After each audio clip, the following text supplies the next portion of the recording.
So tell us about some of the most fascinating entrepreneurial stories you've heard um, when you've been in Africa. What are some of the most interesting examples of innovation from African entrepreneurs that inspire you?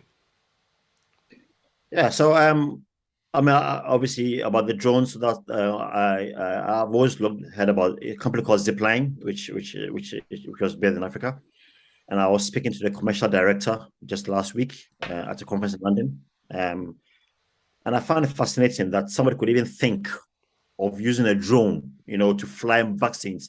This would be unheard of in the UK or the US or in Australia, because it's such a crazy idea that it's only in Africa that these things can come to life, because people are desperate. I mean, if somebody there was a girl who was dying in I think it was Rwanda, who needed blood urgently, and the person would have died within half an hour. If Zipline wasn't in Africa, that girl would have died.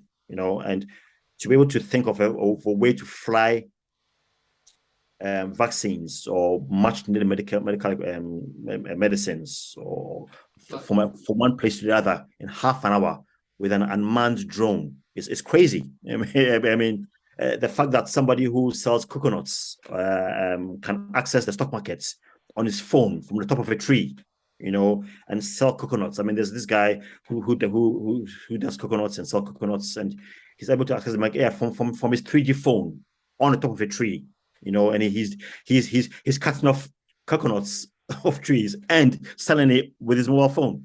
In Ghana now, for instance, we have what you call digital addresses. Okay, so now people don't use addresses anymore. In the UK, we still have postcodes which are fixed to a particular building. Okay, so now in Ghana, you have what you call digital addresses. You just have a number and a name. You key in that number and a name into your phone, and it tells you exactly where somebody is living. You can just drive there, and that completely changed Ghana. I was there last month, and people were ordering food. Somebody lived in a hut somewhere and could order food from their mobile phone and just tie in a number, and the food will be there in 30 minutes, and this is no address, So people are able to use things in different ways that people cannot think of because of the incredible challenges. I think the challenge in Africa is moving those things now to the mainstream. These are still on the fringes of the continent. I mean, medicines deliveries. People are able to deliver medicines using motorbikes, because people cannot get to a pharmacy. They're able to use motorbikes now to deliver medicines using a digital address.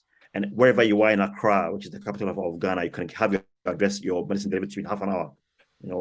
These are things that are done which seem crazy in the West, but it's happening in Africa. And we just need to. The challenge now, like I said, is moving these things into the mainstream.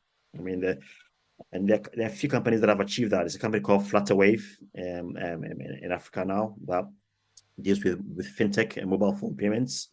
And another innovation I can think of is Sendwave. So Sendwave is one of the first companies in the world where you can send money across to anybody in Africa without a charge.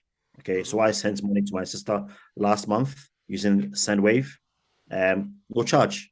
You just press a button. Within 2 minutes, it was in my sister's mobile phone account, and I didn't have to pay a dime to get that done. Now, in wherever you are in the world, if you want to send money across to somebody in the country, you have to pay a charge. Africa, you don't. So these are innovations that are happening because of the challenges. But nobody hears of these things. Yeah. And that's what makes me passionate about it.